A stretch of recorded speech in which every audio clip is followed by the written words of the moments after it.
What's up, guys? Welcome back to another episode. Figured I would ramble on a little bit on my way to the shop this morning.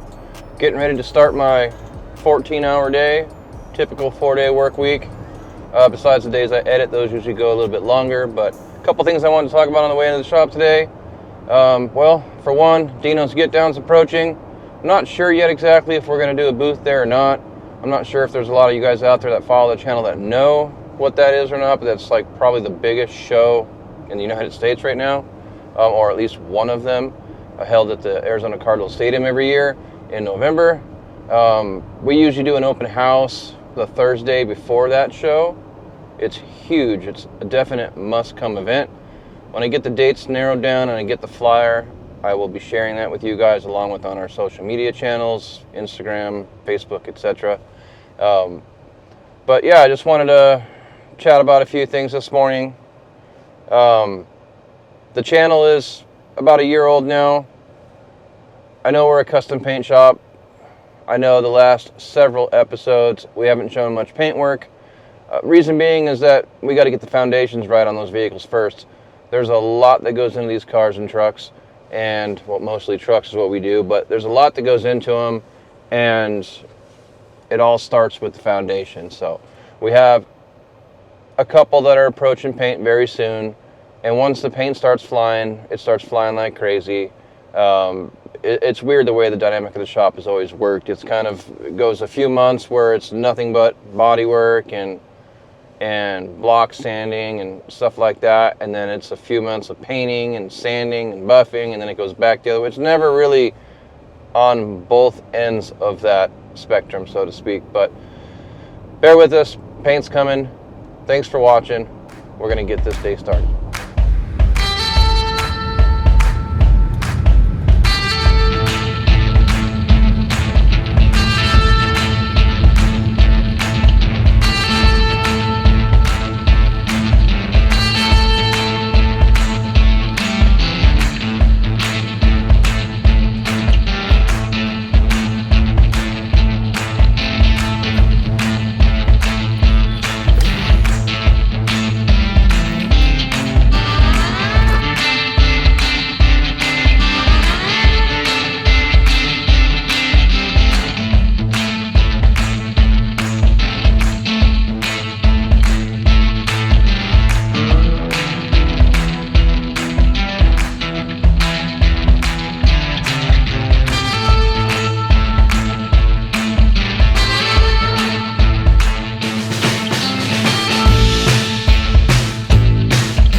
Alright, so since we had a little bit of downtime today, we were able to fit the Auto Metal Direct tailgate on my shop truck OBS dually here. The reason why it's grinded down a little bit here and why you saw Dylan welding that was because when it was bagged, the whole floor was cut out, and when it was all welded back together, the bed sides kind of pulled in just ever so slightly, just a little bit. Not enough to be a concern, not enough to be noticeable on the outside of the truck, but enough to when the tailgate was put on here, it was just a little bit too tight for my liking, so went ahead and had Dylan grind it back and then re-weld it so that it has a more consistent gap. Now that that's done, I have, I think, a little dent right here to do, and then obviously I'll have to fix that right there, do some body work there, and then I'll be able to start onto another part of the truck that needs to be done as well. So like I previously mentioned, we had some downtime today. Reason being is that I screwed up. I was too busy doing body work on this to realize that we ran out of product till the end of the day. So we had to order everything we needed to continue working on Larry's truck and a few other jobs. So while we were waiting for those supplies to show up, I went ahead and just had Victor finish this firewall since I had some running around to do today and we were waiting on product anyway. So major setback, I wouldn't say so. Minor setback, yes, but that setback came with a reward because now we have Preston's firewall here ready to go in the booth and get finalized and get put into polyester primer.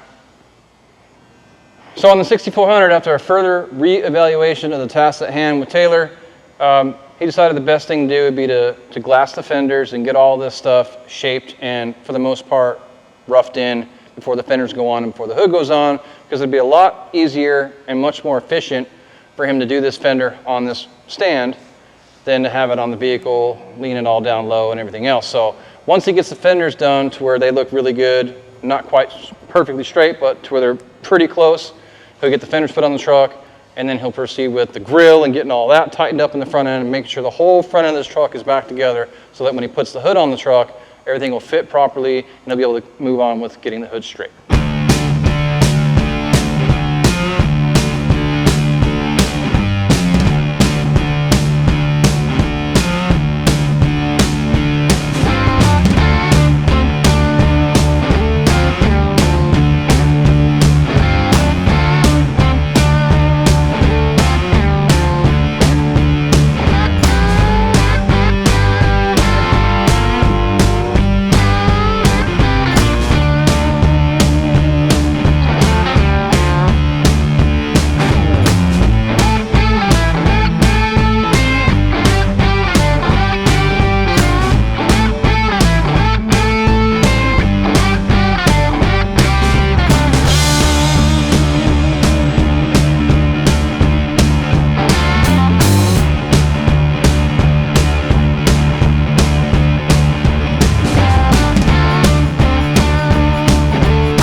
All right, so we got Preston's C10 here in the booth. I'm gonna finish getting this thing prepped out so when my son gets here, he can get it masked up and we can get it sprayed with some polyester primer.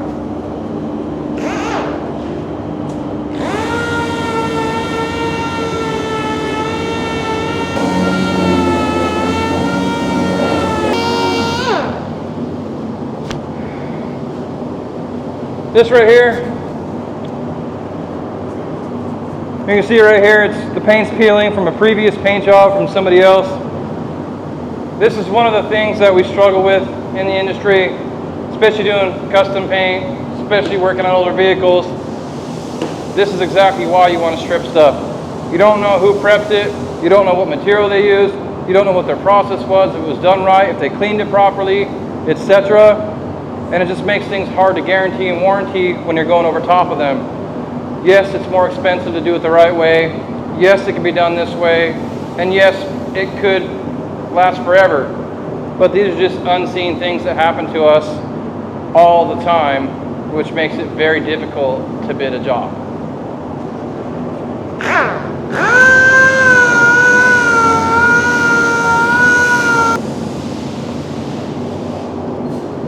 So the paint's peeling back, rolling back. I'm trying to feather edge this out. The trick here is trying to paint the firewall, and I'm trying to keep the color in a blendable situation on the side here so I interfere with the color in the jam and have to go into the jam. Yes, I'll color match it. I'll get it as close as I possibly can. But when you're blending a panel, obviously you want to have room for your blend. So I'm going to try to control my primer overspray, back mask with a little tunnel, and try to keep it as tight as I possibly can. The problem that I had is during the previous process of getting the Firewall put into epoxy primer, when it was unmasked, it peeled. So not like I haven't ever seen this before, like I mentioned earlier, but it is an issue. So I'm going to try to feather it back, keep it within the area where it'll be hidden underneath the cowl, and not have to go up into here and pull the glass. So that's my game plan. So I'm going to go get some more sandpaper that may actually cut this a little faster. I'll probably start with some 180 instead of the 220 I'm using. See if I can kind of feather it back in this general area here, and then come back over some 320 and just keep my primer really tight along here. And hopefully when I unmask it after priming it this next time, it doesn't peel anywhere else. So that's what I'm going to go do. I'll be right back.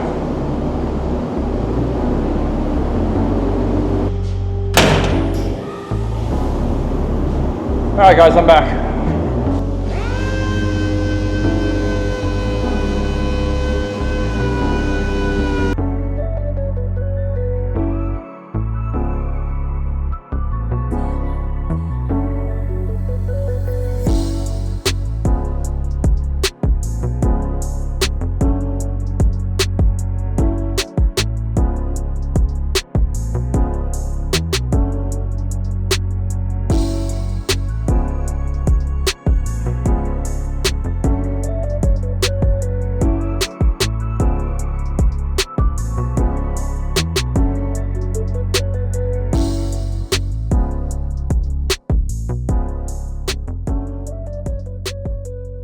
Okay, so me and Jason got this thing all masked up, mostly him, but I did do the top here of the cowl, or where the cowl does go. You'll see the paper's loosely folded over here. The reason I did that is so I don't have a hard line. I also didn't want to mask anywhere near where you're gonna see anything visible on this Firewall. I don't know if it's gonna keep peeling. I hope it's not gonna keep peeling, but I don't want to take any chances. And I want to make sure that everything that I do, if I can, is hidden behind the cowl and behind the fenders. So soft roll over the paper like this. It's prepped all the way back in there with 600, then 320, and I stepped out. So my primer will feather in nice. Everything's been cleaned and ready to rock and roll. So I'm gonna go mix up some polyester primer and I'll be right back.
Okay, Firewall for Preston's Square Body C10 here is in primer.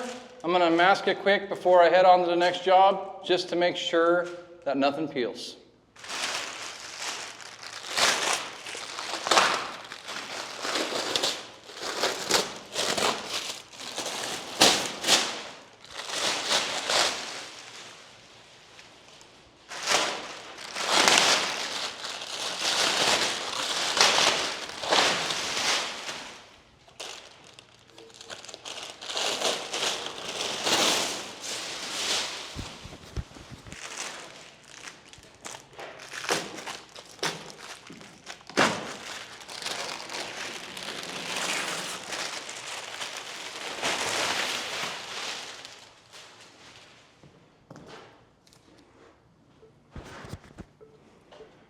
All right, looks like we're good.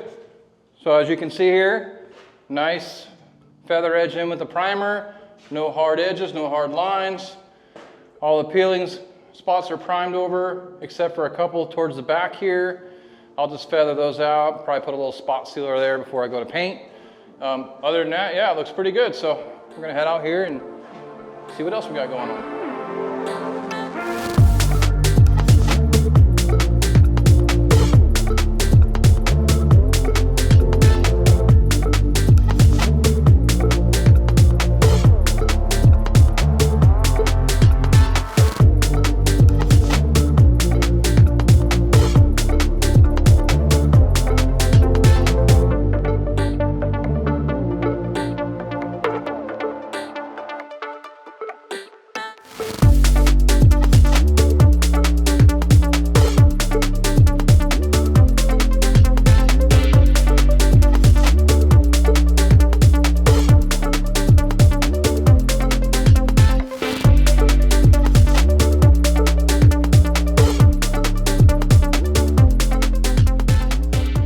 All right, there you have it. The week's over.